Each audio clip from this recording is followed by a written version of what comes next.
যেদিন আমার শাশুড়ি মা রান্নাঘরে ঢুকেন ওদিন আমার রান্না তাড়াতাড়ি হয়ে যায়, যেদিন একা একা রান্না করি ওদিন দেরি হয়ে যায়। আসসালামু আলাইকুম, কেমন আছেন সবাই? আশা করি যে যেখান থেকে দেখছেন সবাই অনেক ভালো আছেন। তো এই যে আমি এখান দিয়ে মাছ কাটতেছি আর এখান দিয়ে মা মাছ রান্না করতেছে। এটা হচ্ছে তুলার ডান্ডি মাছ। আর এখান দিয়ে ভাত বসায় দিছে উনি। আসলে দুজনে রান্না করলে তাড়াতাড়ি রান্নাটা হয়ে যায়, একা একা করলে একটু দেরিই হয়। আমি যদি মাছ কেটে আবার রান্না করতে আসতাম তাহলে অনেক দেরি হয়ে যেত। তো এখান দিয়ে আমি মাছ কাটি, এখান দিয়ে মা রান্না করা হয়ে গেছে, মা ভাত আর তরকারি বসায় দিছে। তো আমি মাছগুলো কেটে আমি আবার আরেক তরকারি রান্না করবো। এই যে মিষ্টি কুমড়া কেটে রাখছি, মিষ্টি কুমড়া দিয়ে মাছের মাথা দিয়ে রান্না করব। তো এগুলা সব রেডি করে নিচ্ছি। আর এখানে মাঝে মাছ রান্না করতে গেছে, মার কিন্তু মাছ রান্না হয়ে গেছে। আর দুজনে আসলে রান্না করে তাড়াতাড়ি হয় এই কারণে বলছি, কারণ মা একটু তাড়াহুড়া করে রান্না করতে পারেন। তো আমি যদি এক সাইড দিয়ে একটু ধুয়ে দেয় মা রেডি করে দেয়, মা বসে রান্নাটা করে ফেললো। তো এই জন্য তাড়াতাড়ি হয়ে যায়।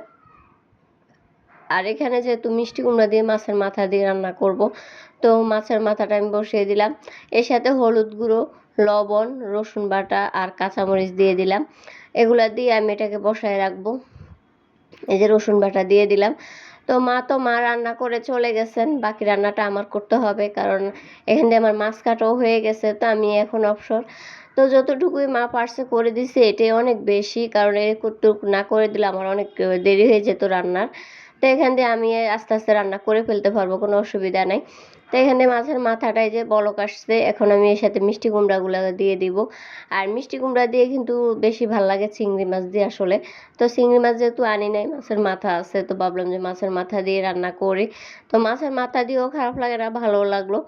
তো আমার ভিডিও যদি কারো মনে একটু ভালো লাগে অবশ্যই লাইক কমেন্ট করবেন, এবং যারা ইউটিউব থেকে দেখবেন তারা অবশ্যই ইউটিউব চ্যানেলটা সাবস্ক্রাইব করবেন, আর যারা ফেসবুক থেকে দেখবেন তারা অবশ্যই ফেসবুক পেজটা ফলো করবেন। এই তো মিষ্টি কুমড়াতে আমরা কিন্তু একটু চিনি দিই সাথে, তো খেতে ভাল লাগে আর কি, মিষ্টি লাগে। তা আমার শাশুড়ি মা তারপরে বলতেছে যে মিষ্টি কম হয়েছে, আর একটু চিনি দিলে ভালো হতো।